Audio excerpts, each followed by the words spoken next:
अस्सलाम वालेकुम।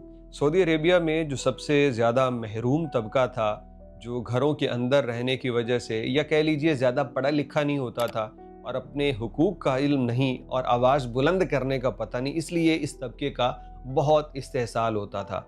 ये था डोमेस्टिक वर्कर्स, जिनके अंदर मज़रों पे काम करने वाले, सहराओं के अंदर भटकने वाले, साए ख़ास की ड्यूटी पे जाके कफ़ील के घर का सारे का सारा काम करने वाले, ऊँटों गधों की तरह सारा 24 घंटे चलने वाले बेचारे लोग, और ख़वातीन का इस्तेहसाल कि उन्हें 15-15 घंटे, 20-20 घंटे भी घरों में काम करना पड़ता था। तो उनके लिए रियासत ने एक और बेहतरीन कवानीन की रूह से आगाही फ़राहम कर दी है कि रियासत ने इन लोगों को प्रोटेक्ट करने के लिए सारे कवानीन बना दिए हैं। अब ये डोमेस्टिक वर्कर्स की ज़िम्मेदारी है कि वो अपने आप को सिक्योर कैसे करते हैं। तो जनाब अली, सबसे पहले आपको लेटेस्ट बता दें कि ज़ियाद शाह एलान हैं, जो सऊदी कानूनी उमूर के माहिर हैं, वो इस सिलसिले में टिकटॉक, इंस्टाग्राम वगैरह पे अपनी वीडियोस बनाते रहते हैं। इसके अलावा गल्फ़ न्यूज़ ने, एक और सऊदी अखबार हैं, तमाम ने हुकूक को जारी किया है सऊदी कवानीन की रोशनी में। तो इन्होंने बताया है कि किसी भी कफ़ील को अपने डोमेस्टिक वर्कर की तलाशी लेने की इजाज़त नहीं है, चाहे वो खुद्दामा हो, साई ख़ास है, आमिल मंज़िली, आमिल मज़रा या कोई और। यानी कोई भी, ये इसका मतलब ये है कि आप किसी और वर्कर, यानी जो इंडस्ट्रियल या डोमेस्टिक वर्कर नहीं है, आप उनकी भी तलाशी नहीं ले सकते। लेकिन ये स्पेसिफिक इसलिए क्योंकि इनके साथ बहुत ज़्यादती होती थी। अगर किसी कफ़ील को, और ये इस रोशनी में है क्योंकि बेशुमार सऊदियों ने ऐसी वीडियोस बनाई हैं, खुद्दामा छुट्टी पे जा रही है, उसकी तलाशी लेते हैं, देखते हैं अंदर उसने सोना छुपा रखा है। तो मतलब डोमेस्टिक वर्कर्स की जानिब से भी ज़्यादती की जाती है। ये नहीं कि वो मासूमान ख़ता हैं और वो कुछ करते नहीं हैं तो उनके साथ ज़्यादती हमेशा होती है। वो भी बड़ी चोरी करते हैं, बड़ा इस किस्म के वाक़यात खुद्दामा के तरफ से देखने में आए। लेकिन अब कानून ये कहता है कि ये जो वीडियोस बना के सऊदी वायरल करते थे, उसने कहा कि आप उसकी तलाशी नहीं ले सकते।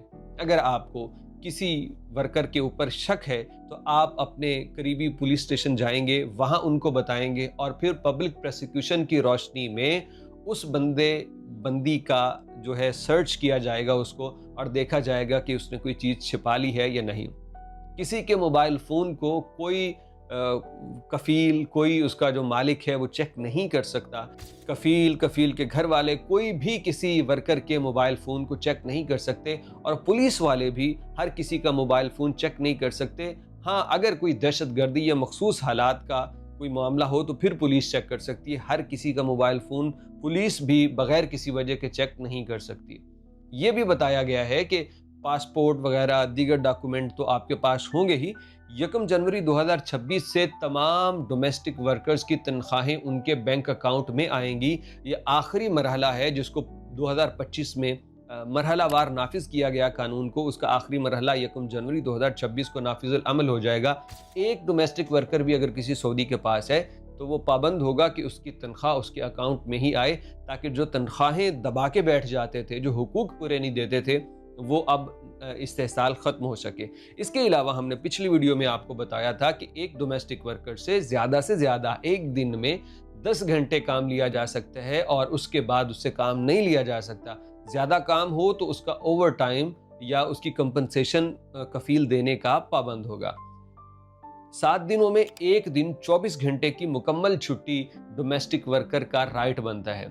साल में एक मरतबा 1 महीने की छुट्टी तनख्वाह के साथ ये डोमेस्टिक वर्कर का हक बनता है। जो सालाना छुट्टियां आती हैं वो छुट्टियां तनख्वाह के साथ लेना उसका हक बनता है। अब वो सहराओं में काम कर रहा है या कफ़ील के घर में काम कर रहा है, जहां भी जो भी है, अब ये राइट बना दिए गए हैं। इन राइट्स को आपने अवेल करना है। अगर कोई कफ़ील, कोई कंपनी, कोई जगह आपका इस्तेहसाल कर रही है तो आप उनसे अपना हक की डिमांड कर सकते हैं। हमने पहले भी आपको बताया है, आप जो वज़ारत अफरादी क़ुव्वत है उसकी ईमेल है, उसका नंबर है, आप उन पे राब्ता करके अपने हुकूक के लिए आवाज़ उठा सकते हैं। और अब कानून बहुत बदल गया है, अब आवाज़ को सुना जाता है। हाँ, आप थोड़ी सी हिम्मत होनी चाहिए, ये ना हो कि कफ़ील के डर से आप बोले ना और वो आपका इस्तेहसाल करता रहे। अल्लाह रब्बुल इज़्ज़त आप तमाम लोगों का हामी व नासिर हो और तमाम को मुश्किलात से बचाए। परदेश की मुश्किलें आसान नहीं और इनका मुकाबला करने में भी इंसान की बस हो जाती है। लिहाजा बस यही दुआ है कि अल्लाह आज़माइशों से बचाए।